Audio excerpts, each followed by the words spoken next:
This is the Hofstra Radio Alumni Audio Yearbook. Today is January 12th, 2025. I'm Jen Murphy-Packer. Please tell us your name and the years that you were at Hofstra Radio. My name is Brian McKinley, and I was at Hofstra Radio from 1990 to 1994. What positions or titles did you hold as an upperclassman at the station? I was the Airwave Producer as a sophomore, and that would have been 91 to 92. I was Program Director 92 to 93, and Station Manager 93 to 94. Okay. Do you have a favorite among those positions? Oh, without a doubt. I'm so bad with what's your favorite? Because I can never choose. Program Director was amazing. I loved Program Director, but I also love being Airwave Producer. That was such an exciting time. That was so amazing. And Station Manager would be the least favorite among them. Ooh, that's intriguing to me. No doubt about that. That's the least favorite. Okay, so wait, let's start on the positive side. What about being PD made it your, and favorite's such a kind of underwhelming term, but resonated the most with you or made it click the most for you? We had such creative and interesting people around, and we were able to reshape the format of the daily schedule and the sound of the station, and we really pushed ourselves so hard. It was really interesting, and the negative side, which I'm sure we'll talk about, is that Jeff Krause was ill and passed away during that time, but also in his absence, we kind of took the ball and ran with it and did a lot of stuff that would have been hard to get past him or would have required a lot more work. So it was sort of like, let's do the things that we want to do and see what happens. And in terms of Airwave being a lot of fun, it was just such a ripe time for music. There was so much amazing stuff coming out. It was a real cultural shift that I could talk about for weeks. Right. It was just such an interesting time. Now, you mentioned the flip side of that. What made the other positions less resonating or less desirable? I didn't really want to be station manager. Really? I had no desire at all. I shouldn't say no desire, but it was not my first. I want to be program director for second year, and Christy got that for our senior year. And I wasn't against being station manager, but it wasn't really what I wanted. Wow, that's fascinating to me because I think myself and so many of our peers see you and remember you as such a solid leader, and that you so naturally slid into that role, and it seems so fitting for your personality that's very fascinating and surprising to me. I appreciate that. And everybody's got a different definition of what the important jobs are. Mm-hmm. And station manager is, not just me, certainly not me. Many amazing station managers have gone through who are way better than I ever was. But that's sort of like the to me, it's the business facing side of it. Like, you're in charge of, the station, the FCC license, the staffing, the training, the budget, working with the general manager and the assistant general manager and the university. And that's all really interesting and good. And to me, the appeal of the program director was the creative aspect of it. Like, well, what does the station sound like? Who's on the air? What's on the air? When is it on the air? That to me was infinitely interesting. And that's what I wanted to pursue. Right. So to me, that was the better job. But then, Sue Zizza said station manager was more important. Bruce Avery, when he came in, said station manager was more important. Jeff Krause would have told you station manager was more important. Steve Spencer would have told you the same thing. So I was honored to have the job, but really I didn't want it. Right. Well, that's understandable. It's more of the corporate and administrative piece, if you will, versus creative and, music facing. And we were 19, 20, 21 years old. At 21, Yeah. who wants And I felt that as program director, there were still things that I wanted to do. Not that Christy was opposed to them as program director. I mean, a lot of the stuff that I started doing, we kept doing. But I felt I had more stuff I wanted to do. Right. Okay. Now, why did you apply for I guess the most intuitive, it was the first. So why did you apply for Airwave I, Producer? initially I didn't. I don't remember if we talked about this last time, but I was a freshman. I was not really even on the air that much. I did my Friday night 1 a.m. to 3 a.m. show with Mike Prohatka. I probably did a classic slot, maybe a jazz slot. I really wasn't on very much, and I was working for the Chronicle. And Nick DeCarmine was the Airwave producer at the time. Nick and I went to high school together. We knew each other. We weren't close, but we knew each other. He was one of the reasons I came to the radio station, along with Joe Romano and Dave Krug and Mike Prohatka. And Nick got fired. I want to say it was like in April of 91. And he played something on the air that he was not supposed to play. And Jeff Krause either was at home listening or was in the station listening and heard this. And it was real bad. Right, It it was was really a bad. deal breaker.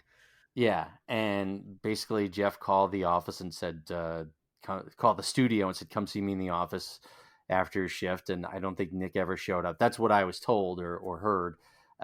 So he's fired as Airwave producer, and they said, "Well, we've got 2 months. Would you want to do it?" And I think that was Renee would have been the music director, and I think Andrew Schmertz was the program director. And I was floored. I was like, "Me? Are you sure?" And they're like, "Yeah, we think you'd be good at it." And I was like, one, I don't know the music as well as 90% of the staff, and B, I'm like, people are more into the station. They said, "Well, think about it." And I talked to my parents, and they were thrilled. They were like, "You're gonna do more radio? We're already not happy about you being a communications manager. Like, why are you gonna do more of this?" And I was like, "Because it's, they asked me." And so basically they assigned me two sort of advisors, Stephen Clappow and Sharon Jaffe, who were, I think, had already graduated but were still on the air, and they were just a wealth of knowledge. And Sharon recommended this book called The Trouser Press Record Guide that I immediately went to Walden Books and bought and started studying. It's this encyclopedia of alternative music. And I just threw myself in the last couple of weeks of the semester, and everybody said, apply for the job, and I got it. And I was thrilled and stunned and confused and excited about it. And this was about the time, just context wise, of alternative music. I think Spin magazine put Paul Westerberg on the cover and called him like the last rock and roll star. Mm-hmm. That rock music and alternative music were dying because everything was MC Hammer and Vanilla Ice and, I don't know, Ace of Base or whatever other pop music stuff was out. Rap was starting to come up, and the B-52s were still kind of huge off of Cosmic Thing. But this whole feeling that rock music was dead. Well, boy, did we prove them wrong. Well, yeah, there were some things coming down the pipeline that we just could not have anticipated. And I remember once I had I must have had a key to the music office at some point, and I was down there all the time. I was in the music office all the time, just listening to new things. And I would read the Trouser Press Record Guide or read a release, and they'd say, "Well, this is influenced by this and this." And I would go down to the studio, and I would bring records back, and I'd spent 5-6 hours a day there, especially over the summer. When I wasn't working I was working at Food Town then. When I wasn't there or doing something else, I was at the radio station, and I just loved it. And a couple of the big records that summer, I think Seal's first record came out, was like a dance club hit kind Mm-hmm. of thing that were big on Airwave, and Ned's Atomic Dustbin, their Wow. album Godfather. I was like, this is it. This is the big smash of the summer. These guys are going to be huge. And I just love that record. I still do. I just still love it so much. But there wasn't a lot on the radar. There wasn't a lot happening. But I was there all the time. I would walk across. I guess at some point Nick came back on, and Frank Rizzo was there, and Prohatka. And on Tuesdays, mostly Tuesdays, we'd walk across campus to where the mail delivery center Yep. was, and Receiving. we would go pick up the records and CDs that were coming in, because we didn't want to wait a day or two or three for the campus mail system to do. So we would walk across campus and, be, the idiots that we were. And then we'd walk back and we'd listen to records for 3 or 4 hours. And that's what I did that summer. And I got so super into it. Obviously, it was so much fun and it was so unexpected. Well, it sounds like it actually may have put you in an even a better position to oversee that, since you didn't have the, or didn't feel like you had the knowledge. It made you even more passionate and more kind of immersed yourself in the music and the learning aspect of it, rather than someone who might have considered themselves, to already get it, and might have Yeah, kind of half phoned it in. yeah, classic overachiever. Yeah, well, Yeah, yeah, and I mean that, and going back to our first conversation, I always had this idea that because there were so many knowledgeable and interesting people, that I was sort of, I don't want to again overplay it and be like, oh, I was such a fraud or imposter syndrome, but I didn't feel like, I felt other people were more qualified, and I wanted to justify their faith in me and their decision. So I worked super hard, and I enjoyed it. I really enjoyed it, and you get to know who the record labels are and the distribution and who's the manager and all that kind of stuff. It was fascinating. It was interesting, and so I spent a good chunk of the summer not only doing that, but doing probably two classic shifts a week, doing a jazz show, doing an airwave show. I was just always there because during the summer, it's a skeleton staff, and I was probably doing a weekend shift if I could squeeze that in. So I just got super immersed into it, and it was just an accident of timing. And if the Chronicle had offered me something more regular, I would write articles once every couple of weeks. It wasn't anything serious. They weren't super exciting, but if they had offered me something sooner, it'd be a whole different conversation. But I had that opportunity, and I can't remember if that summer. I know memory gets foggy here. Who was the music director that summer? And it may have been Kathy Wurzberger. But she and Denise probably wouldn't have been around that summer. So I was logging a lot of records, and I think Renee was the program director, so she would have been involved in that a little bit. But I was just in there all the time, right. and just got so immersed. And then I should have looked up the date. Sometime in August, this record came in, and it was a vinyl record, and it was this underwater shot of a baby Yep. chasing a dollar bill on a fishing line, and everything changed. Everything changed. Everything changed. It was a cataclysm. And I remember listening to that and listening for the NFAs, and because there was no lyric sheet, they didn't send that, and trying to decipher what was safe for air and what wasn't. And I remember writing on that, this isn't alternative rock, this isn't metal, this isn't classic rock. It's all these things, and it's something new, and it's amazing, and play the holy heck out of it.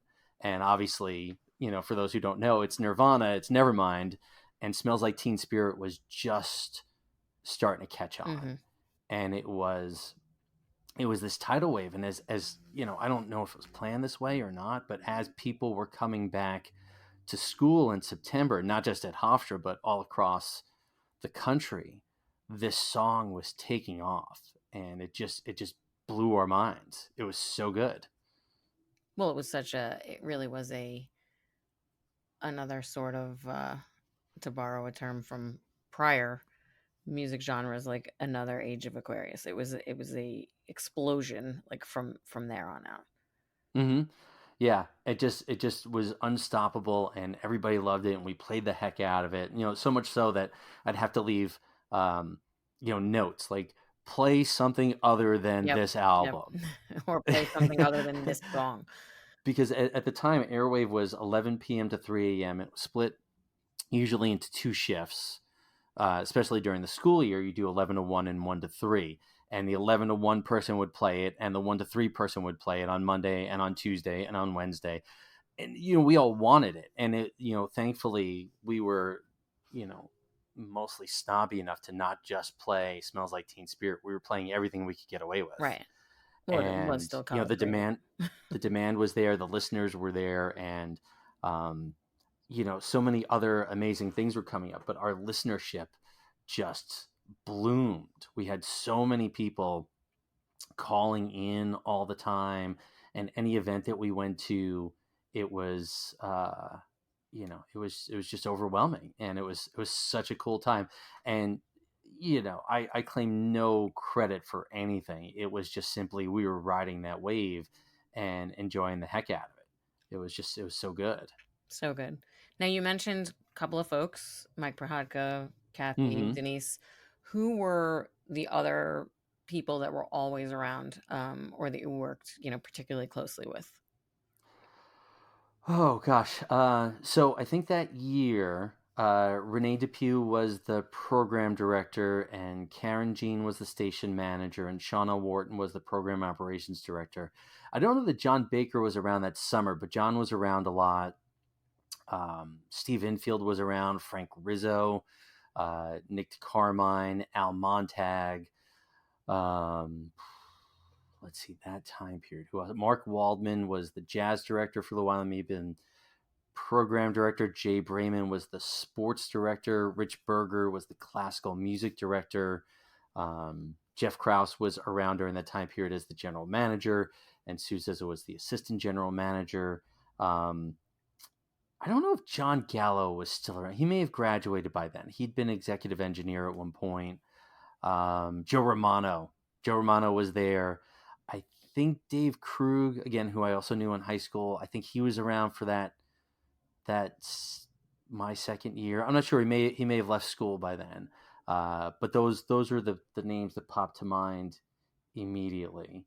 And then Christy Jasberg showed up.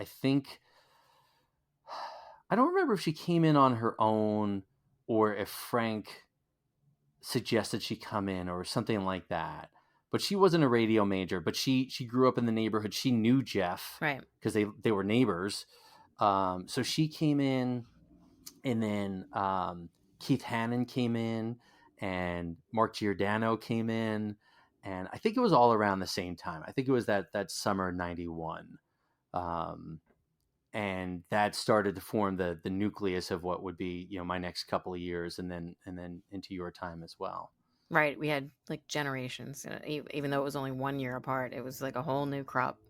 It was, and it's kind of interesting too as I was thinking about it. I'm sorry, I'm getting ahead of myself. In my junior year, there weren't many seniors on staff.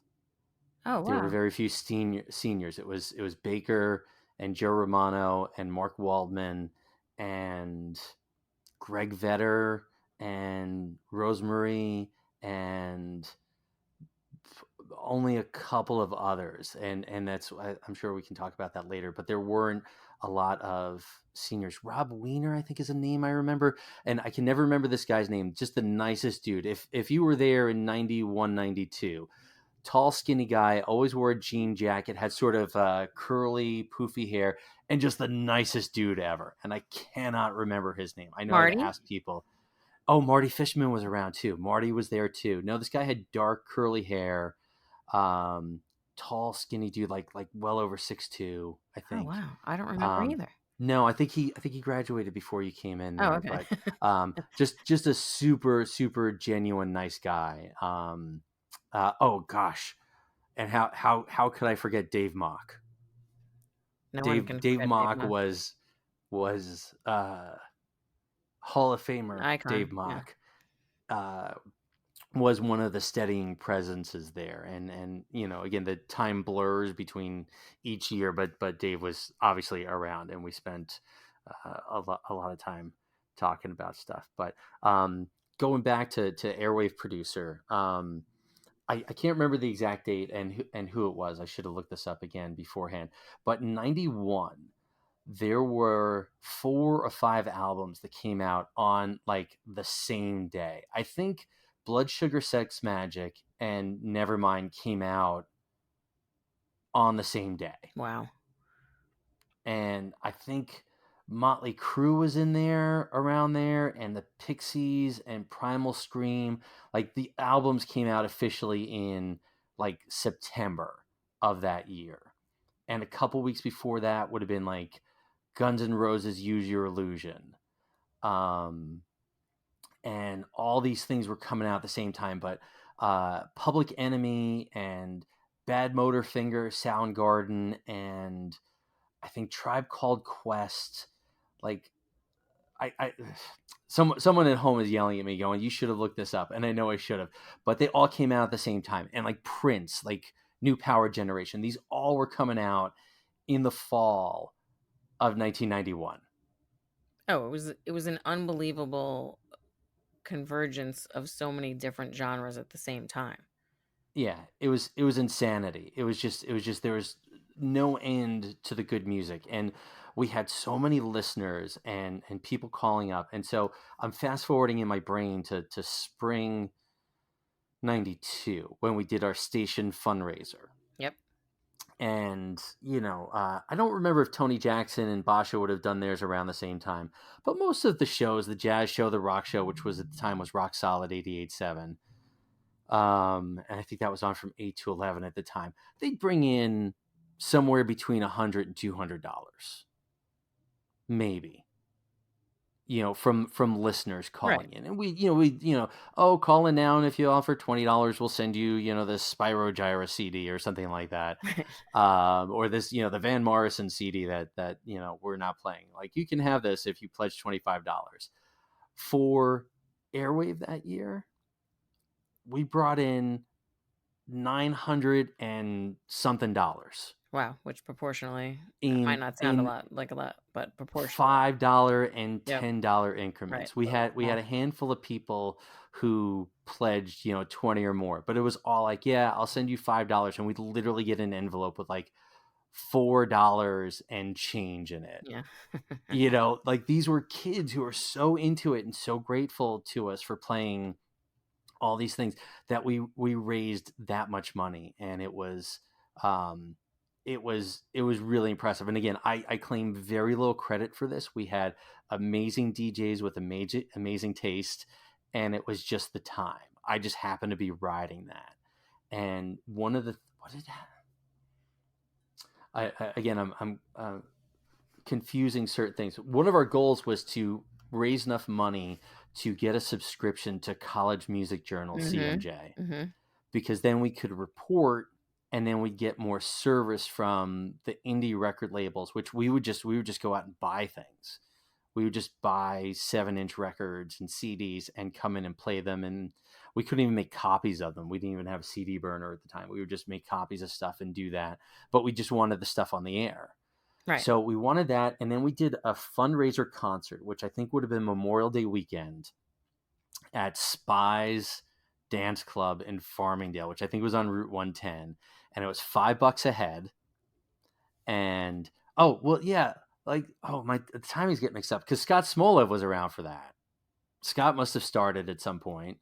Yeah, Scott would have been a freshman then, and Bill Kaplan was around, and Frank was around, and Artie Shepherd, because all those guys had bands. Well, not all of them had bands, but they were all involved in that fundraiser. So it was $5 a head. It was a Sunday night, and I remember the promo that we cut, and we all had different voices. And Scott's line was, "And remember, you don't have school the next day." And he couldn't say it in normal cadence. "Remember, you don't have school the next day. Remember, you have school the next day." Like, he must have done 25 takes, and they were all horrible. But we played the heck out of this promo, and we talked about it. And at $5 a head, we brought in $950. That's We didn't have to pay anything to the club because they were closing. They were like, yeah, just come in, don't break anything. yeah. How did you get We them to on board? Like, how did you get I them have to no agree? idea. I've literally no idea. Did someone I who have to worked there? Were they a fan? Were they a listener? maybe it was Artie, maybe it was Frank. It could have been anybody. It could have been Bill and Scott. Someone said, they're closing. Let's go see if they'll let us have a show there. And we had 5 or 6 bands, and unfortunately we had to pay the sound engineer. The guy wouldn't waive his fee, which was like 200 or $250. So that took a lot off of it. And I had to pay one of the band's bar bill. Oh my. We invited these guys called Vision Stain, and I don't know, they were up near Saratoga Springs or something like that. Like, they got in their van and they drove down to Long Island to play for free for our thing. And they drank a lot of beer, and the money came out of my pocket, like, instead of the the club at one point had told us they would allow 16-year-olds to come in, and then they said no on the day of. So we had a lot of kids that got turned away Mm. because Artie's band, because he was playing hardcore punk, Mind Over Matter was their band. They had a huge following, and a bunch of their kids got turned away. But that was such an insane day. That was so entirely crazy. Christy and Jim Failing like worked the door, and I think Bill and Scott were involved with like doing the miking and the sound, and just making all that happen that day was incredible. And Frank's band played Wash, and there's a band called Lucky Stiff, and I'm forgetting the others. We had a Facebook thread about this, but it was a huge thing. So we netted somewhere between $600 and $700, and so that would have been the end of my Airwave producing and becoming program director. And I told Jeff that like part of my thing was we want to get into CMJ, and he says, "Well, this money's for the entire station." And I said, "I understand, but this is for the entire station. So we'll get more jazz records, we'll get more rock records, we'll get a chance to do more interviews." Right. And some of the money got geared towards something for equipment. And then after the Spies event, someone on staff lost their office keys. Oh no. Yeah. And it wasn't just, it was multiple offices in the main studio, Oh yeah. and maybe 2-track. Yeah, the And reason so I we said had, oh no is I'm picturing a giant like janitor style so we, keychain. yeah. So we tore everything apart. We tore everything apart, and we couldn't find it. And Sue said, "Well, we have to pay for this, and the bill is like $950 to cut all the new keys," which probably is not, in this grand scheme, how many keys we had to do, not that much money, but all that money we had raised From went the into those event. keys, Oh, went into the keys. And heartbreaking. I cried. I was so frustrated and upset. And it's like, well, this is what running a business is. This is what Yeah. running a radio Yeah. station is. It's These are the like things the that thing breaks and we have to pay for it. yeah. The money doesn't come out of thin air. And the university obviously supported us, but they weren't throwing cash at us. Right. They weren't going out and buying us new equipment. They weren't doing all that stuff. So that was real shocking, getting into that upper level of management on executive board and going, oh, this is different. This isn't just we're going to raise a pile of money and spend it on where we want. It's like we have to take care of expenses. Right. And that was something that we could not avoid. The Right. university would not pay for it, and we had to change the keys, because who knows who had them. Right. If they got dropped in the parking lot, or in bits and bytes, or on the Unispan, or in someone's dorm room, we had no idea. But they had to get replaced, and that was a big eye opener and kick in the teeth all at the same time. But that was, it was still very exciting times. It was still a lot of fun. Of course.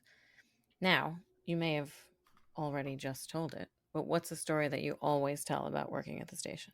Is it that? Is there something else? Oh, When you're good talking Lord. to folks who, either didn't go to Hofstra or are in your, current group of friends or family, what's something that particularly stands out, whether it's moving, Yeah. funny, memorable, all of the above? Probably the Nirvana story. And that at some point, Brett says it wasn't him, but someone made a VHS copy that MTV played Smells Like Teen Spirit with the lyrics as subtitles.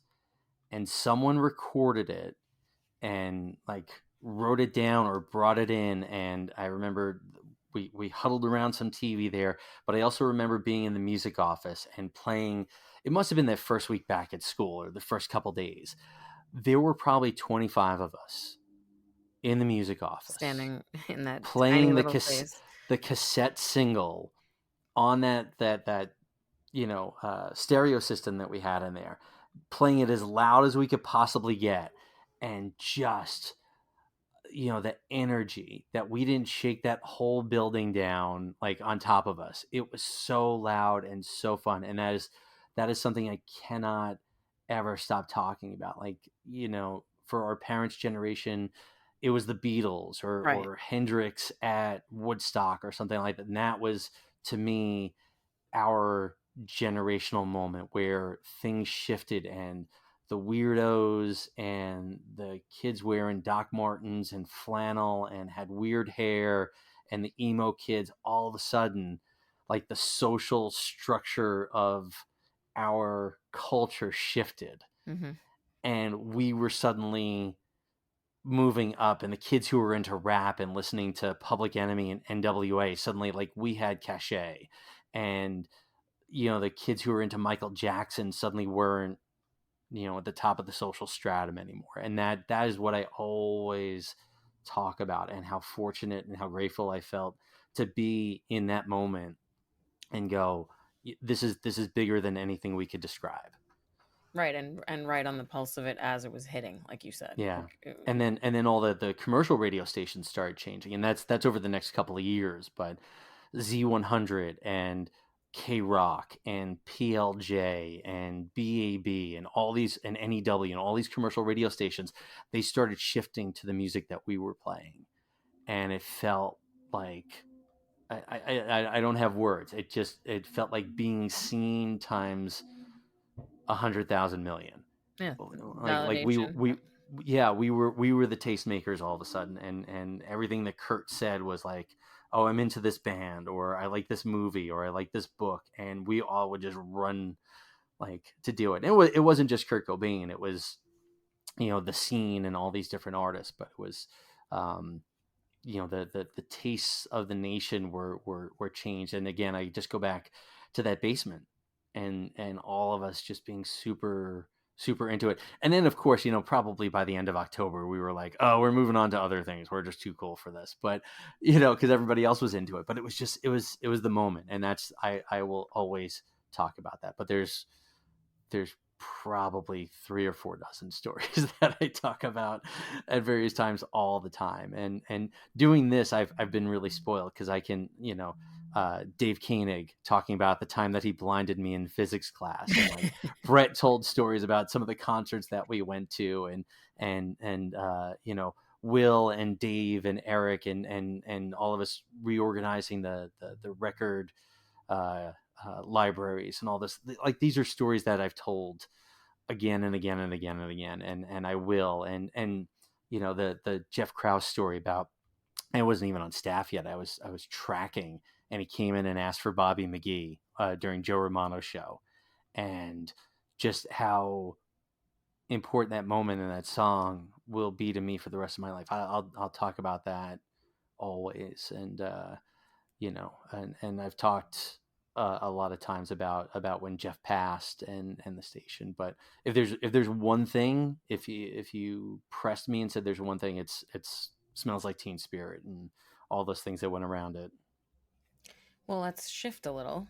Okay. What's a story that you either forgot about or rarely tell, or you got to dig deep, and then it's like, oh yeah, like, because I find that since you and I and many of us are still very close friends with many people that worked at the station, someone else will say, and you remember that time, and I didn't until they say it, and it's Mm-hmm. like, holy smokes, now I do.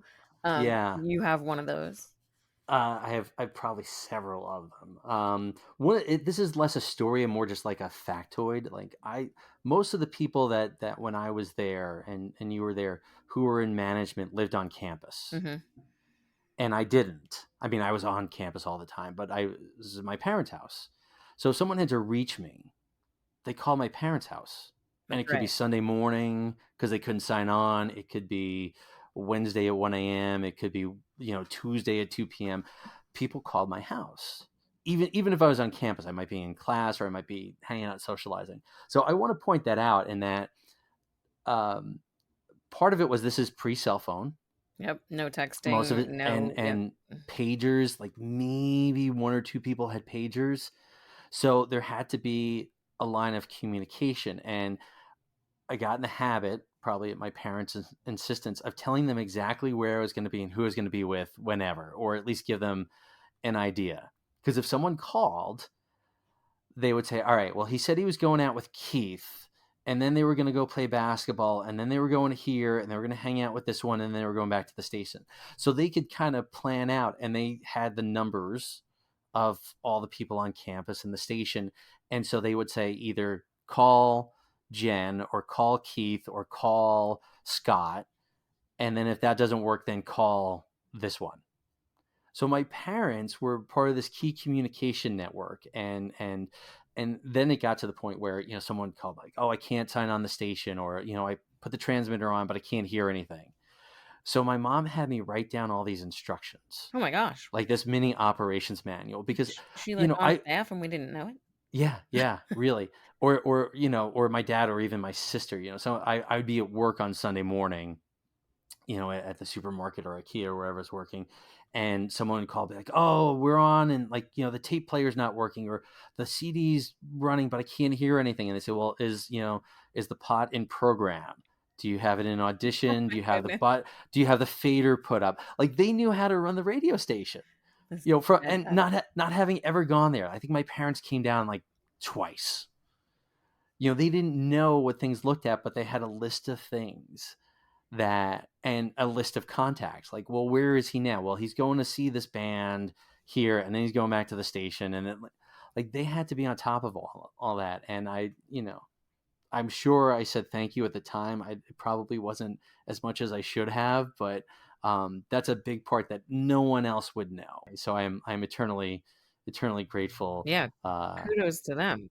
for that. And another thing that rarely comes up, but is very important in my mind, and I'm jumping around timeline wise.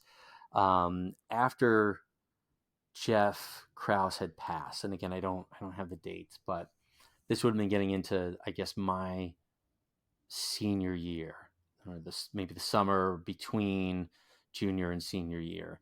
And Suze had been acting general manager and doing everything that she could, and teaching classes and pushing to, you know, continue the building of what I call the new radio station, which has been there for 30 years now. But Hmm. there were times where the university was like, yeah, we're not going to do that anymore, or we're going to pare things down. And she had to push to keep things going. And she was doing her job and Jeff's job and getting Hmm. grants and doing radio theater.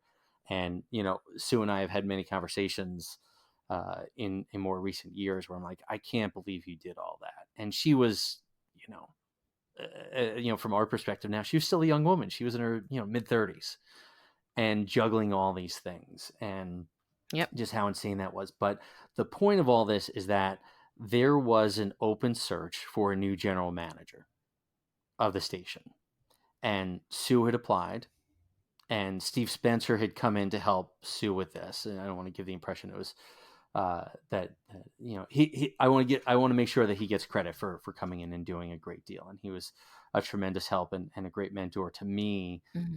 and a friend to this day. But there was a lot of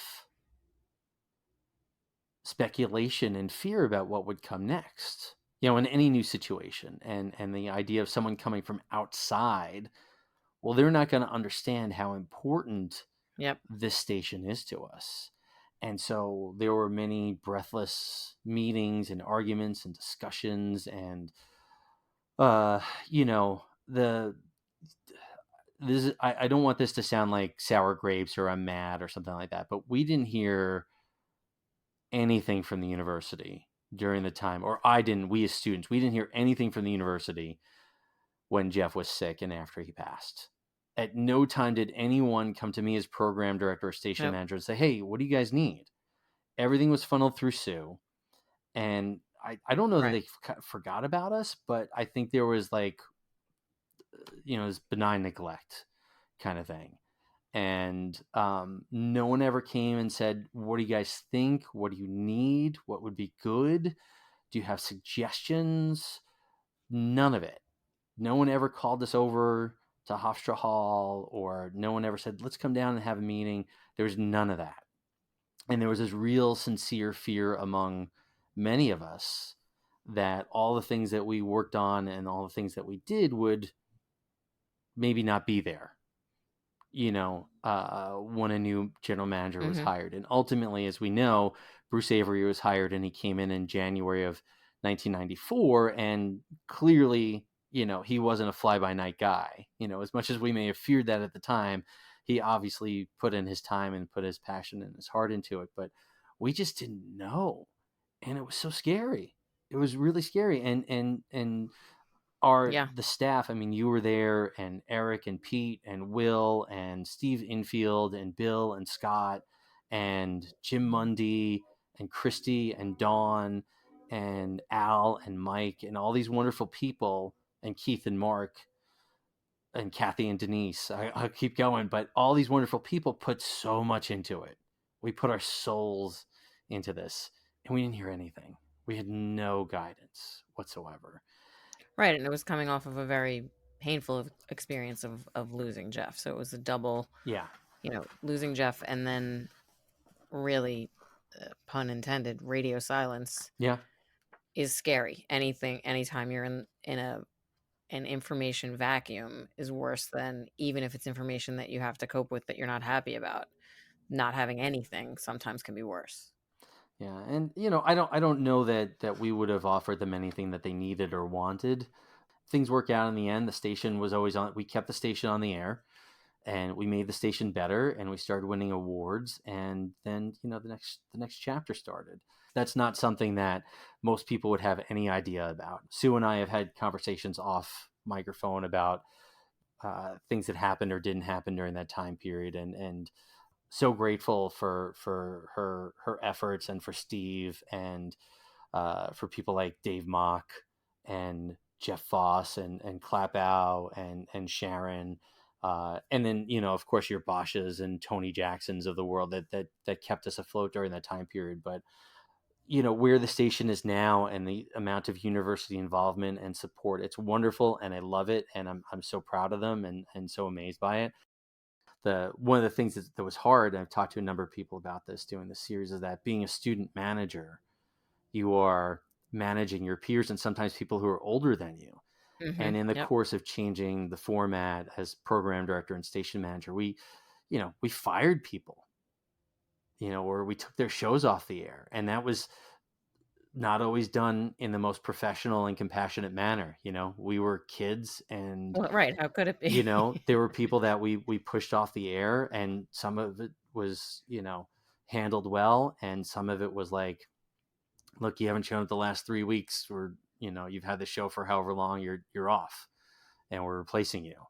And that could have been done better, and we knew that at the time, but that's what was done, and that was really hard. That kept me awake a lot of nights. And there's a lot of things that when you're a student manager, that you are not prepared for. And Sue did her best, and Jeff did his best, and Steve. But wow, I just wanted to play some music. Like, I just wanted to do like news reports and coverage, and things. Like, I'm rolling in on Sundays to listen to Out Behind the Barn and polka music. Like, that's what we're all about. And then all these Right. very serious grown up issues were, they were prevalent. They were a big part of it. Wow.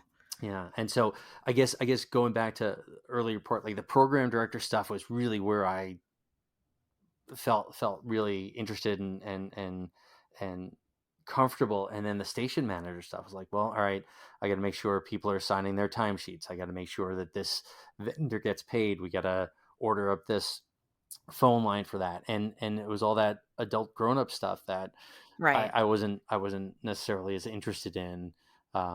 And what 21-year-old is, but some people are Right. very That's good at it exactly and what I was comfortable with thinking. it. And I Yep. didn't love it.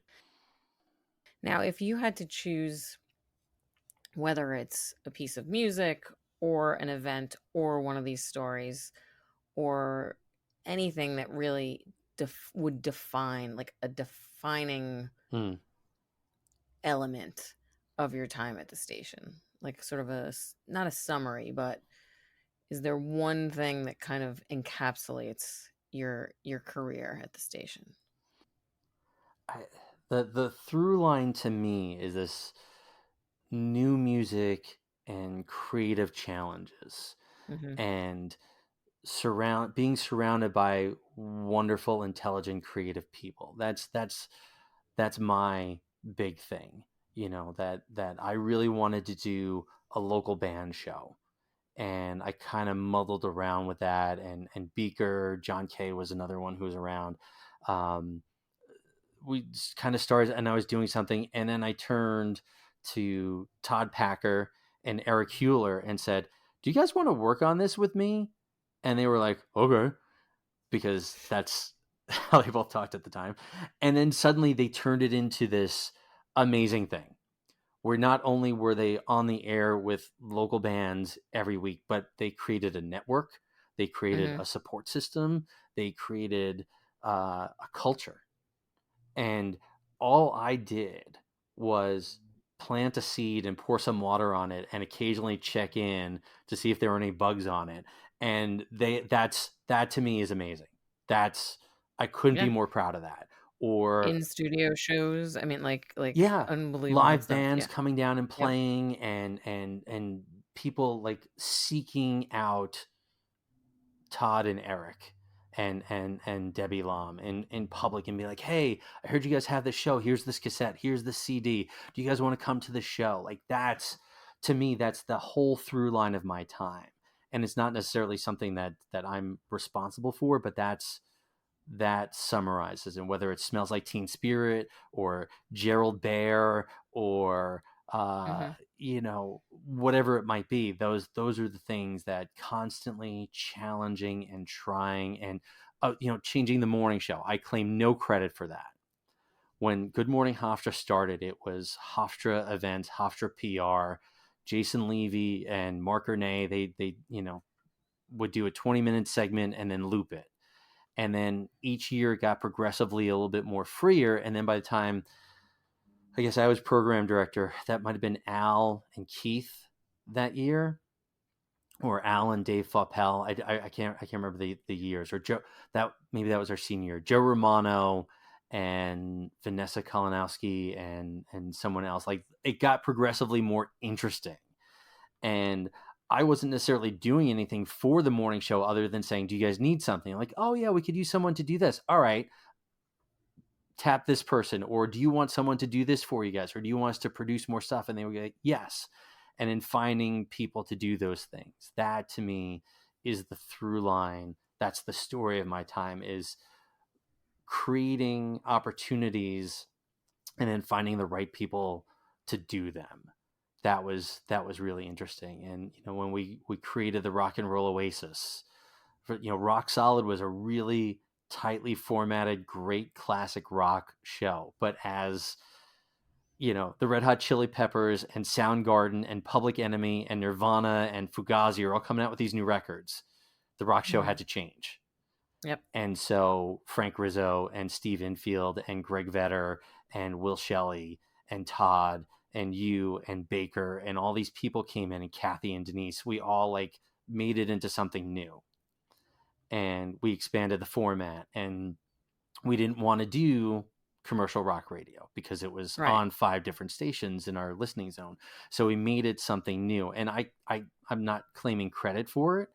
I just said, I think we should head in this direction. What do we do? Right. And then we made that. And then we started doing, I mean, Joe Romano's 10 and 10 had existed, but then we started doing other feature shows. We expanded the metal show, and that was Baker and Denise and Kathy, and then I guess eventually John LaRosa and some other people, and then Soul on a Roll.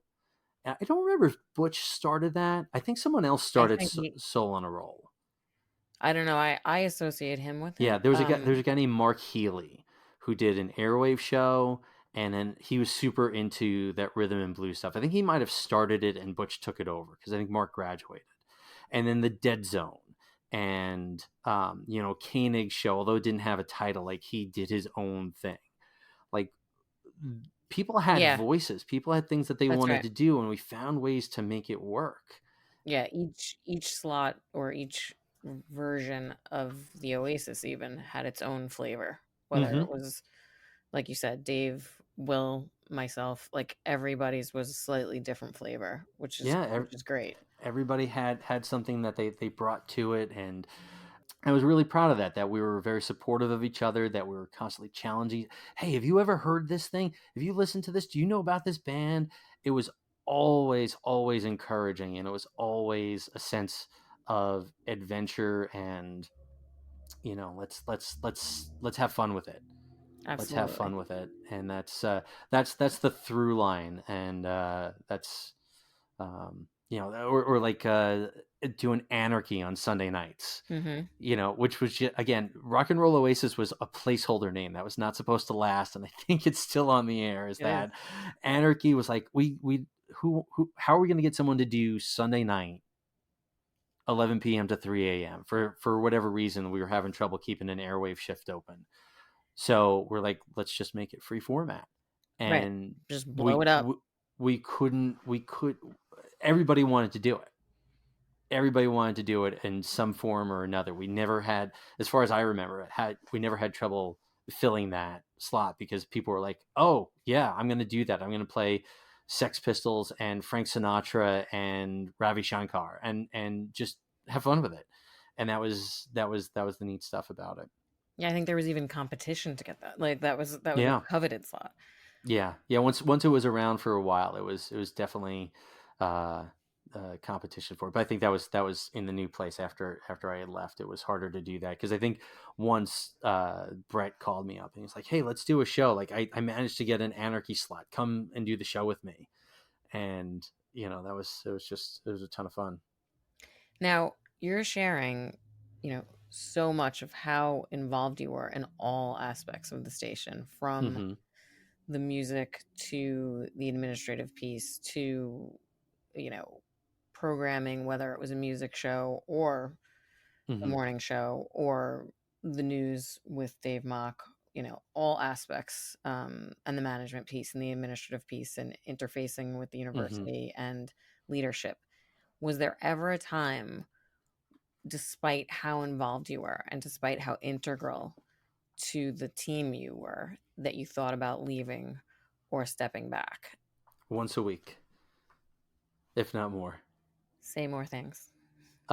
In my teenage martyrdom, in my Catholic martyrdom, it's like, these guys don't appreciate me. I got to do another class. I got to sign on Saturday morning again. They'll miss me when I'm gone. Like that kind of stuff. Like, I wasn't Hmm. really gonna quit, but we all went through that at various times. There were times that Kathy would call me or come into me and she's like, "I'm so tired of all this nonsense. I'm not doing it anymore. I quit." Or Yep. Christy would be just overwhelmed with stuff and she's like, "I gotta quit. I gotta," like, we all went through that. And some of that was the absence of Jeff. That we didn't have someone to kind of lean, not again, and this is no knock on Sue or Steve, but they were pulled stretched too thin. So I think there was some of that, and some of the my own drama and my own sense of ego. I didn't seriously want to quit, but the one time, so senior year, I did an internship at WNEW. Hmm. I was going in to Manhattan 2 days a week. I really wanted a programming internship, but they only offered promotions. But I would go in on Wednesdays and Fridays for most of the business day, and some of that was, I was going to go in one day a week, but part of that was passive aggressive teenage jackass attitude of my own, Thanks. like, well, I don't really want to be station manager, so if you want me, you're going to have to call me there, you're going to have to find me, I'm not going to be there. Like, that was my passive aggressive way of being like, I don't really want this. So which proved nothing to no one, was just my idiocy. But in this, I went back for a second semester, my last semester on campus. I got another internship, and one of the uh, producers left and went into sales. And so the guy who answered the phones for the office was moving up to be the producer for Scott Muni. So that was Earl Douglas, was moving from the front desk to producing for, maybe he wasn't producing for Scott yet. Maybe he was producing for Carol Miller. Yep. But Like, whatever it was, he was moving into a full-time position, and they said, "Are you interested in applying for this?" And this would have been, I want to say, in like March or April. right, and you're about to graduate, so And I was it's like, an interesting yeah, proposition.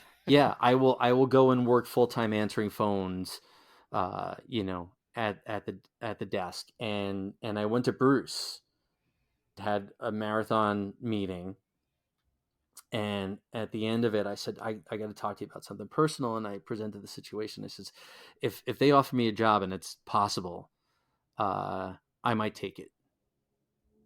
And he looked at me for a long second, and he got those Bruce Avery squinty eyes, and his mouth was level, was straight, but it kind of tilted to the side, and he kind of looked at me for a good 30-45 seconds, just sort of measuring, and he goes, don't do it. Wow. You need to finish the job here. You need to graduate. You know, Wow, I didn't know this story. he didn't dismiss it out of hand. He didn't tell me it was great. He didn't tell, he thought about it, and he could see how excited I was for the opportunity to go work for this dream radio station, even if it was just answering the phones. Mhm. And he thought about it enough and said, here are the reasons why you'll regret that. And ultimately, uh, as you know, in commercial radio, they were things were starting to get downsized. They didn't Mhm. fill the position; they just put like an answering machine up.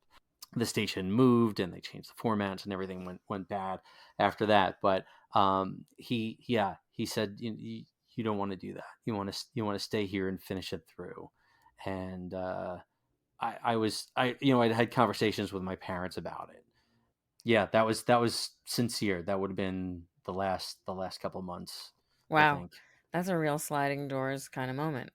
Yeah, yeah, that would have been, and in the grand scheme of Hofstra Radio, things would have kept, trucking on. It would have been fine, and I would have had a job, but I don't know what I would have done by my classes. But we won't know. But that was real close. That was sincere. Wow. In a similar, okay, this is kind of related. Hmm. Was there something, because you've talked a lot about many, great things that you were able to achieve, things you were able to accomplish or be the motivator for or the influencer of. Was there anything that you wanted to happen for the station or yourself that did not happen, that you weren't able to achieve, that you either wish had, or that was okay that it didn't, but Hmm. that you kind of had on your wish list of things that would come true? I know, other than the piece around CMJ, which I think Yeah. we did get a subscription, but probably Eventually, longer. yeah, Yeah, yeah. yeah. Um, I would have liked to see us get more recognition, and the categories for the awards were different at the time for the Marconi Awards. We won 2 Marconi Awards for block format programming. I think 93 and 94. So that would have reflected like the work that Renee and Andrew had done in building up the station, and that it's not the same as the awards now. It Right, was it was decidedly minor, like throw a bone to, but we won awards, but no one knew about it. We were doing this amazing programming, but no one knew about it. right. Dave Mock ran election night coverage like a true professional. And again, that's another thing where I would check in with him and say, "What do you need?" And he would say this, this, and this, and we would get it done. And I would just follow his lead. And I think it was might have been 93, it might have been 94 election night coverage. He created a local network where we sent out our reporters, college reporters, Howard Levy. Do you remember Howard? Yep, absolutely. Howard Levy and all these people. We sent them out to all the places, and Dave and Joe Romano anchored.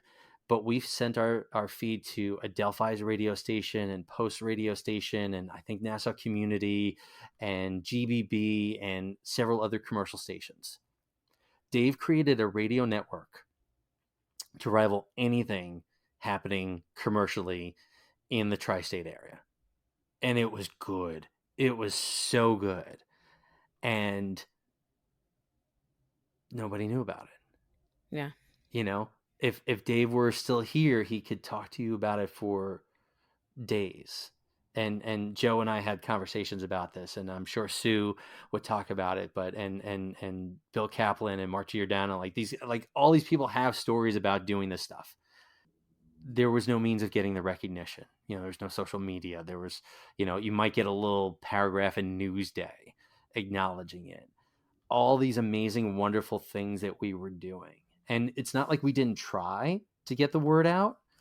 But that's the big regret, is that people were not aware of the amazing things that we were doing, and because technology is different, we didn't. I'm sure someone's got a drawer full of DATs somewhere, like Will or Scott, or somebody's probably got drawers full of DATs of things that we did back in the day that were amazing, but it's all lost, it's all gone, and it's just things like this that keep that alive. Like I don't think Todd and Eric saved like all the local band stuff, but Right. what they did was just, today it would be huge. It would be huge, but we just didn't have the reach. We just didn't have the ability, and it's not for lack of trying. Right. Well, I think you've tapped into, social media alone would have, catapulted us to Yeah. that kind of exposure. Think about things like that moment that you were describing in the music office with Nirvana. If that had been able to be shared, Yeah. there's also some beauty in the fact that it wasn't, um, Mm-hmm. in my Amen. opinion. Amen. But to your point, to not have the reach, and some of it was completely out of any of our hands. The literal reach of the signal of the Yeah. station was not huge. Yeah, So but we go to shows and hand out flyers and bumper stickers, and yeah, we try to do all the things and create a network, and I'm just so unbelievably impressed with what people did. And P5 and the radio theater, and the morning show and the jazz show, what Will was able to do with that. And it's just, I'm glad it happened. I just wish more people knew. absolutely. Well, we treated it as if we could be heard, coast to coast on Yes. like Yes. Sirius radio today, which that's a testament to the commitment of everyone. But Yeah. Yeah. okay. This isn't this isn't a tough question at all. Your biggest accomplishment or proudest moment? Do you have one? Again, it would take weeks, that we stayed on the air through all the things that happened with Jeff, Yeah, and we were never not on the air. right. We were always there, and the fact that it was Al and Keith and Mike and Dave and Will and Todd and Eric and Pete and all these guys, and you and Denise and Kathy, like we did that, and that's amazing. Like I'm so unbelievably proud of all of us for doing that.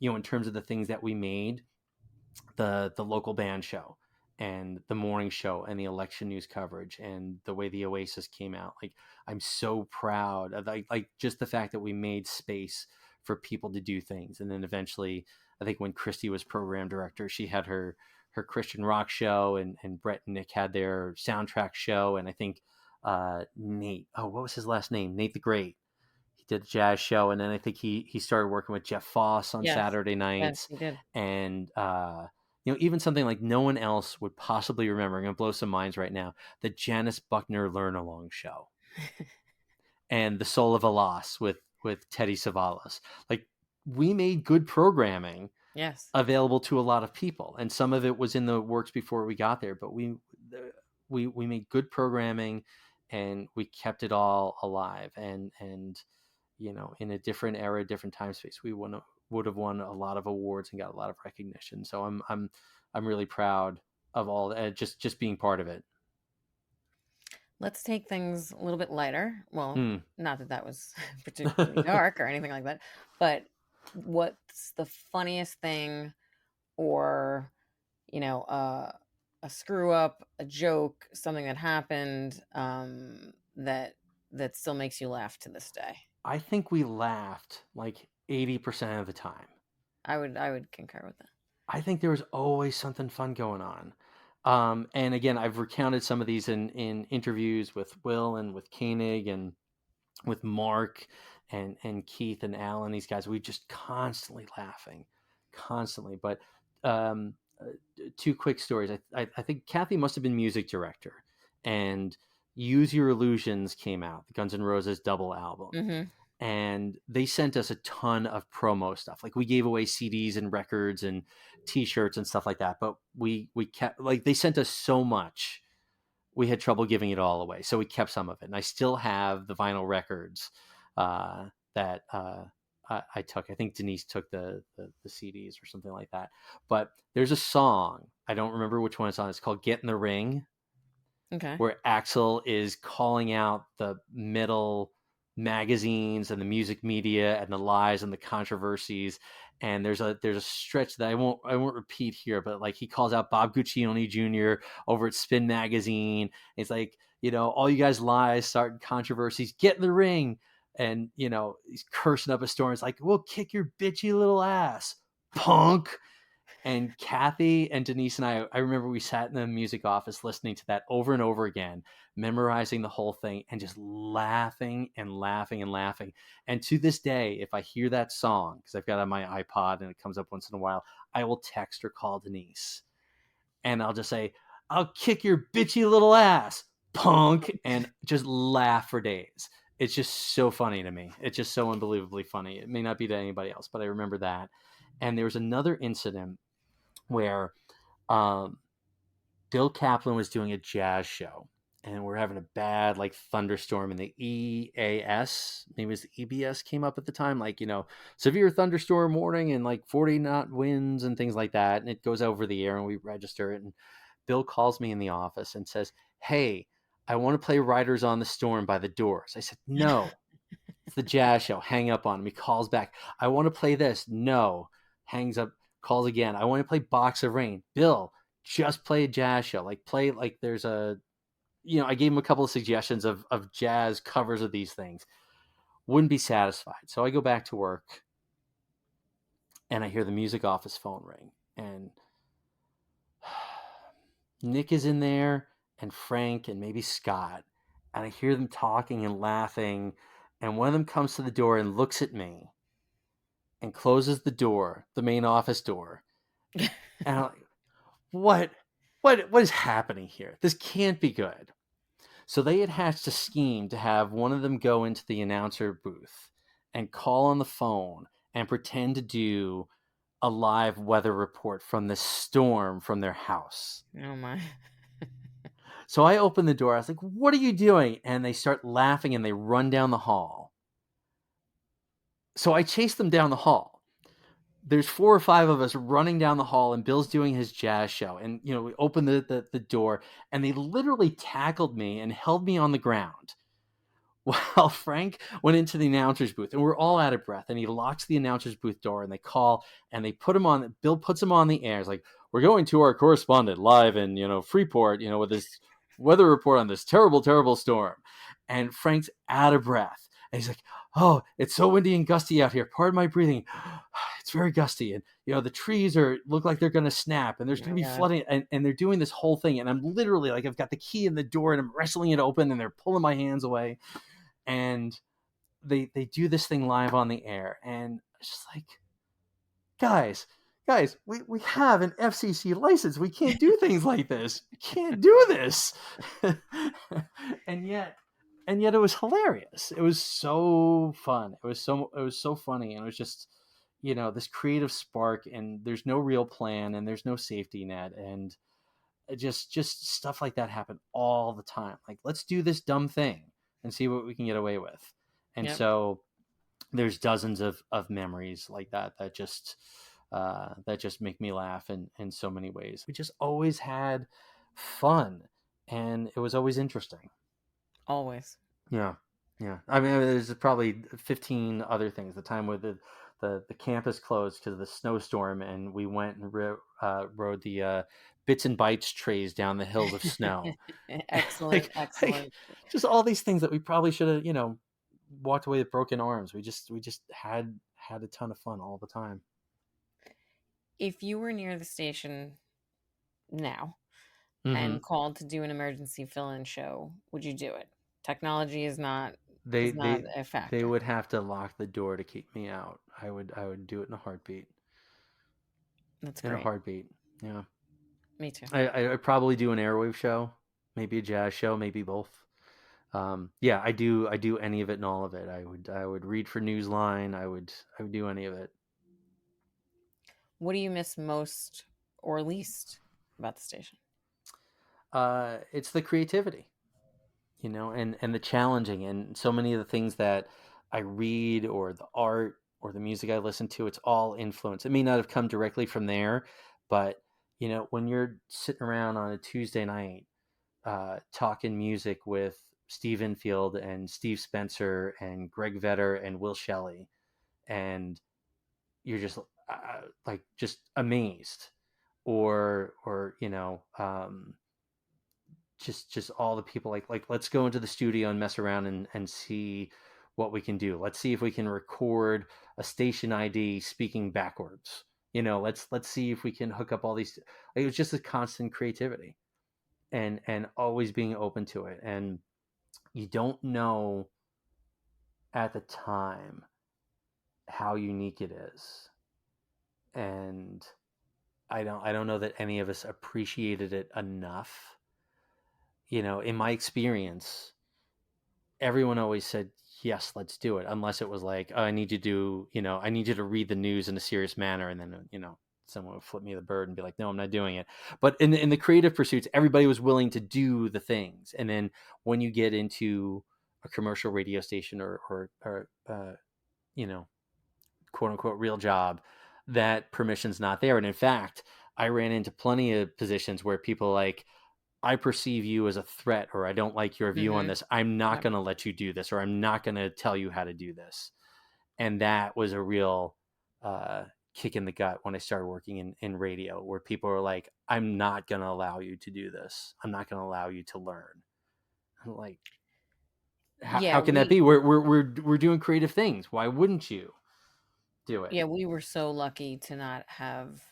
I mean, I'm sure it was maybe on a very, very low level, but I don't remember a competitive it was so, it's such an overused term, but the collaboration Mm-hmm. and sure, I'll help you with that, or I'll support you on that. There were almost not no egos, but very low egos. um it wasn't a competition. It wasn't who can do it best. It was how can we help each other all do it very well, which is, I don't know, we were very lucky to have the personalities and the people, and I think some of it is just the nature of who was attracted to come down and work Yeah. in those circumstances with, less structure, with, the period of Jeff being sick and then passing, and the, as you said, the positive side of that was that we got to run the show, and who's Mm-hmm. letting 18, 19, 20 year olds run any show.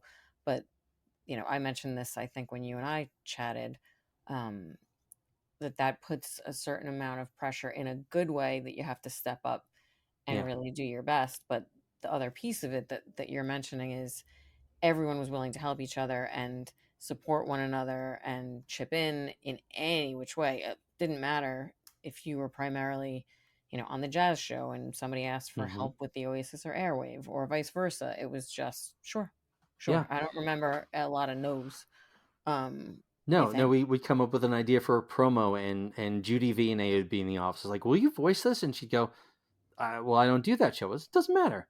Yeah. Okay, let's do it. Or Dave Mock would come up with an idea, or Koenig had tons of ideas for public relations, and Dawn was always willing to like try something new, and Christy, and yeah, we all had that spirit. It was all the time. And there obviously there were some jealousies, and we don't have to get into relationships and things like that, and there are hurt feelings at various times, and those are things that, being older and looking back, you go, well, we could have handled some of that better. Someone didn't get the airwave slot or the rock slot that they wanted, or this one said this to that one, and there were those things. But overall, like you said, it was so supportive, and so much fun, and even when we were picking on somebody, it was from a place of love. And that's, you don't see that too much in life, and we were fortunate to have it. Okay, this is a related question. Okay. You're doing perfect segues here, Oh, wow. man. that These are like that that these was are that like was one- layups. Like, that was one of the things that I took great pride in, was doing good segues. I could, still oh, love a Todd good and I were segue. talking about that last weekend. Like a good segue is about as good as life The gets. chef's kiss. Yeah, Yep. yeah, Okay, so when you think about your career and I use this term loosely because I don't still feel like one, but your grown up life. yeah, yeah, I still feel like I don't know, somewhere between 19 and 25 in my head. yeah. Um, what lessons did you take from Hofstra Radio specifically, or Hofstra in general, um, that you still use in whether it's your career, your personal life? And if you want to share a little bit about, where you are today, that would be fantastic as well. But what do you feel like? Because I took a ton of things Yeah. and that's where I think some of the most invaluable experience comes from, that we, because we were running essentially a business Yeah. in our late teens. You take that through your whole entire life, but of course this is not about me. This is about you. No, What no, but I think we have a lot of parallels and a lot of similarities, and some of it. I'm a high school teacher now, and one of the main things that I guess I realized at the time, but in talking to Margot Diekman Edlin, who now teaches educators and teaches writing, she talked about teaching during COVID when everybody was on lockdown and on Zoom, and she's told me she took to it like a duck to water because, well, I'm talking into a microphone and Mhm. I'm sharing a story and I'm conveying information. It's just like being on the radio. And I had other teachers that I worked with who said, "Oh, the kids like your class on Zoom. What do you do?" And I'm like, "Well, I'm just doing a radio show." Yeah. Yeah. But with Wow, slides, that's like wild. you gotta keep pace and interest. And there were times, I'd have 25 names on my roster. I might have 3 people listening. It's just like doing college radio. There might only be 3 people listening, but you're still doing the show because it could be 3,000 people. You don't know. So just in terms of being able to organize your thoughts and speak your mind and convey something to an audience is something that I learned from the masters. I didn't interact as much as I would have liked to with Jeff Krause or even Mhm. with Sue, but those are master storytellers, and Dave Mock, and but always saying yes to things. That's really the lesson. Finding someone willing to give you a chance. Okay, yeah, I'll do that, and then translating skills. My first job in radio out of college, I was working out at WWHB in Hampton Bays 107.1, doing local news. I was the morning news anchor and I would do news reports, and obviously I had experience doing that. But I was also hosting the local public affairs show. I didn't know anything at all about Eastern Suffolk County politics or culture. I didn't know a thing. I didn't know I'd never hosted an interview show, but I had recorded probably 75 hours of John Mann doing Learn About the Law at Hofstra Radio. I You had sure did. recorded Ron Bush and Janice Buckner and these people, and who were, if not paid professionally, were professional broadcasters. And so I'm in this job where I literally don't know what people are talking about, but I've got to come up with questions and fill an hour. I've got to do it. And, to edit that and make it sound good. So I did that. And then, I went from there. I went to WALK and I was doing promotions and anything that they would let me do. And oh gosh, yeah, this relates back. So um, they had, at the time, they had traffic reporters in airplanes over Nassau and Suffolk, Air Nassau and Air Suffolk, with Bobby Knight and I can't remember the other guy's name, and they needed fill-ins. And so Rob Langer, who's Bobby Knight on the air, came to me and said, "Hey, would you be interested in flying in the airplane? Have you ever been in a small plane?" And I was like, "Yeah, I have been." And I forgot about this. Here's another story you don't tell much. Jeff Foss was a certified pilot. Oh, I forgot And that. Now that you say it, though, I remember. probably 6, 8, 10 times, he'd be like, "You guys want to go for a flight?" And I think it was after one of the dinners We drove to Farmingdale Airport. We paid for the gas. Whoever, I think it was me and Keith, and I can't remember who else, maybe Prahodka. We paid for the gas and for the rental, and he flew us out of Farmingdale Airport at midnight or something like that. We flew Wow. over Queens, flew over New York Harbor, did laps around the Statue of Liberty, up and down the Hudson River, and then flew along Jones Beach on the way home. Wow. Or he'd call us up. We'd be in the office one day on like a Tuesday in the summer. He's like, "I'm gonna fly to Connecticut. I got to go do this thing, and I'm gonna have lunch at this airport. Do you want to go?" Okay, yeah, yes. How much? And we would do it. And so when Rob offered me the chance to fly, I was like, yes, I will do that. Even though I hate roller coasters and I hate heights. But that led me to an opportunity that I went to work for Metro Traffic. And I was producing and doing stuff there. And I did that for a couple of years. In New York City, giving traffic and news and sports information to, this network of people, and always saying yes and always trying new opportunities. And then that led me to flying in the helicopter, which I flew in the traffic helicopter for Metro Traffic, for Shadow Traffic at that point, because they had merged, from June of 2000 to June of 2006. And I was on the air on Bloomberg Radio every day for drive time in the morning and drive time in the afternoon, every 10 Wow. minutes on the fives. Again, I'm afraid of heights and I'm afraid of falling. And I just kept saying yes to these things. And I don't know how to do traffic report. I don't know how to operate a camera in a helicopter flying at 110 knots, but I'm going to figure it out. I'm gonna learn, and I'm gonna practice, and it's all these lessons that you try it. And so I've got video live on ABC TV in morning drive time. I'm showing a building fire, and at the same time I'm talking about traffic on the Cross Bronx and on the Garden State Parkway. I didn't know how to do these things. I wasn't trained for it.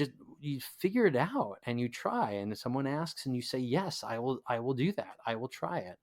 And so I had this, this really wonderful career in radio that I got to do some really, really cool things. And to me, it all comes back to ask questions, pay attention, say yes, practice, and challenge yourself, and always be open. And I have experienced things and seen things and done things that you could not have predicted or scripted, and I carry that proudly. And now, I left radio in 2006 or so, and then I worked in film and TV a little bit, and then I became a teacher. And again, it was all like, I'm doing the first draft of history as a journalist. I know he wasn't the first person, but Dave Mock would say that this is the first draft of history. Wow. And then now I'm teaching history, and I can say to my 15-year-olds, I'm a primary source because I was there. Like, I Right. lived through Right. this. I can tell you what it was like, and I can tell you how it was covered and perceived at the time, and what things were. And it all comes back to sitting in that basement in Memorial Hall and just, pushing buttons and talking and doing things. It all comes back to it. Well, as you're saying this, my reaction, but tell me if you agree, is I believe that the empowerment to be able to say yes and sure, I'll try it, and I don't know what I'm doing, but why not? Let me give it a Mm-hmm. shot. Mm-hmm. The foundation of a lot of that was that we gave that to each other. I mean, Yes. think about it. Both you and I didn't apply to be rock producer either, and you didn't apply to be Airwave producer, Yeah. and we were tapped for it, and there were people around us who said, "We think you can. We have confidence in you." That then instills like, "Okay, well, what have I got to lose? I've got the support around me, and I want to try." The worst Mm-hmm. thing that happens is, you know, it it doesn't work out and I move on to something else. Yeah. But do you feel like that foundation helps with the, yeah, sure, or the fake it till you make it, but in a really positive way? Like, Yeah. I don't love fake it till you make it. I like, okay, I'll try that.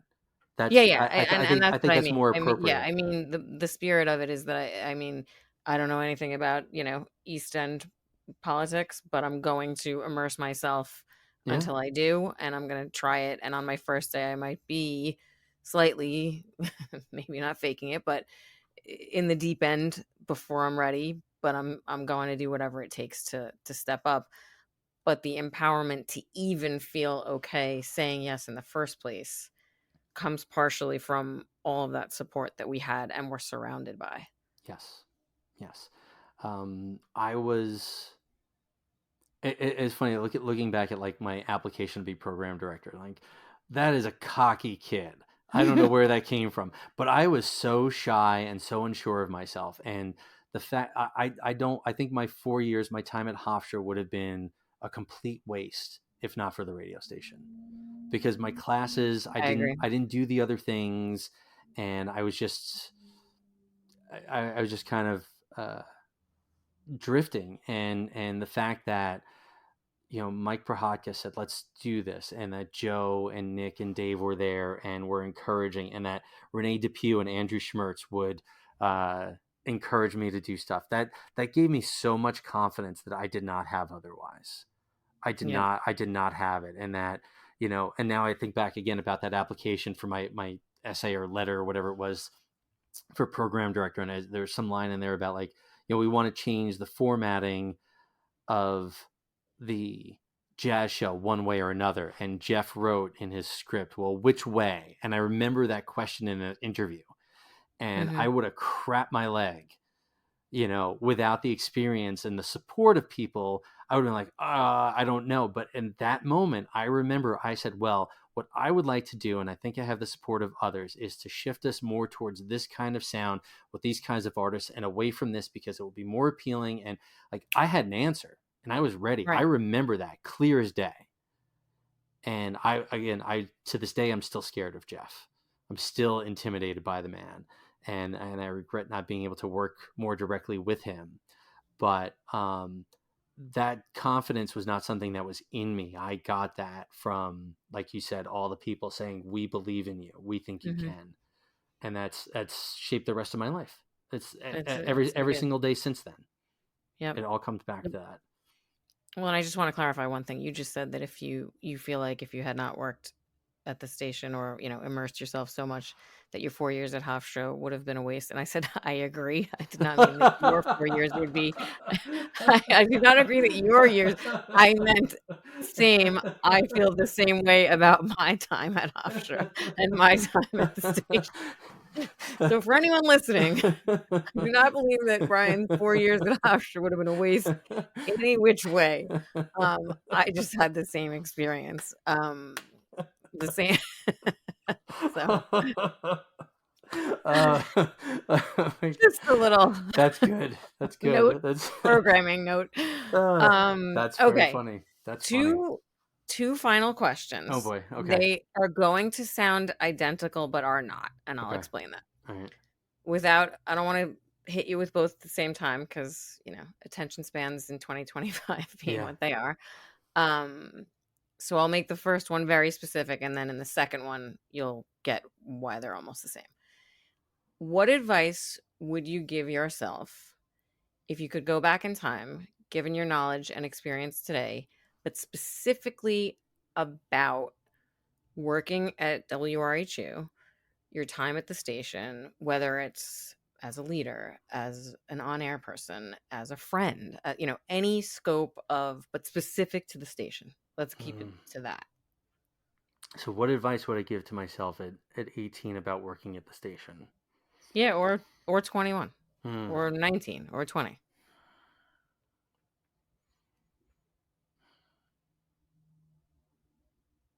Be kinder to yourself. That's Be great. kinder to others. Um, and be more patient and impatient. Like Tell me more about that. like some things that give yourself a little bit of grace and time to learn something new or to try Mhm. something, Mhm. but also don't wait Mhm. for the perfect thing. And Yep. I don't think I did that too much, but um there were opportunities, and like this is less Hofstra than it's more like the WNEW thing. Like I love being there, and I got some good stuff out of it, but I should have been more impatient, and I should have been more demanding of what I wanted and what I needed. And um, those early days with Bruce, like we didn't even talk at all about with Bruce and the meetings and the things like that. Like I was trying to be a bridge Mm-hmm. with Bruce because I spent more time in his office than I think anybody else. And we talked through so many things, and I know he was so excited about the opportunity and wanted to do everything all at once. And so I kind of pushed back some of the ideas and things that I wanted for the station at that time because I was trying to help him do his thing. And again, these are minor things, and I don't think they would have been consequential at all. But also building up that mindset of no, I'm going to ask for what I want or what I need, and which I didn't do and don't do a lot. So be more, give yourself more grace, but also push for the things that you want or need, because in all those cases they would have benefited not only me but other people, and give them other opportunities that maybe they didn't get or get us when they should Right. Well, I would say give yourself more grace now about have. we're gonna get really meta here. Good You're luck. not giving yourself grace now Good luck, about what you pal. didn't do in Bruce's office in 1994. Um, okay, so here's the second. It's kind of a two-parter, very similar, but there's a nuance here.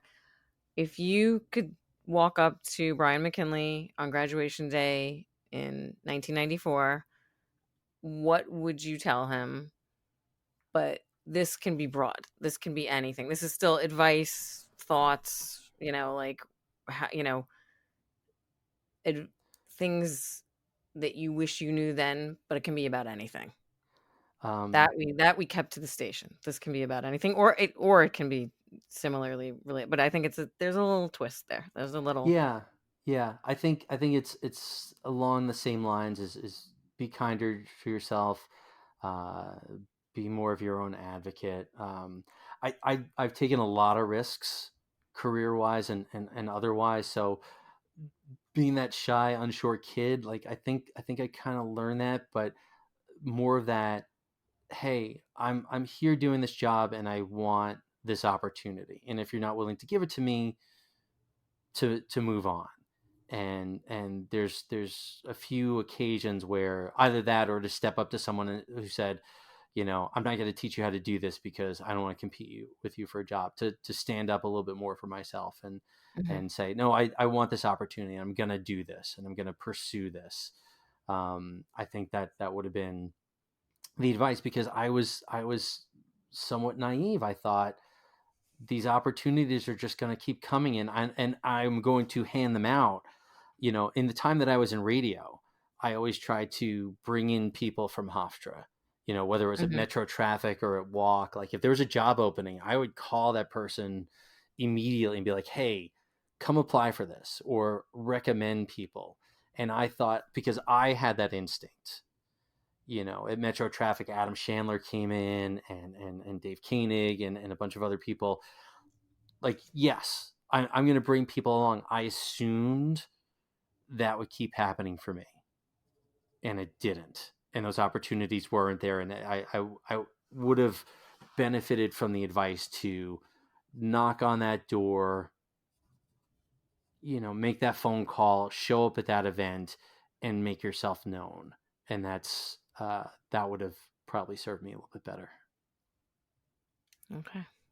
because I didn't know. I just sat sometimes waiting, and things work out as they do for whatever reason, and uh, but that level of confidence, and I think that's something that talking to recent graduates, and even non so recent graduates, that's something that Bruce and John Mullen and Ed Ingles, they taught them, the students, that like, go and ask, go and show up, and even if your hands are shaking, even if you're not sure, like, go and do it.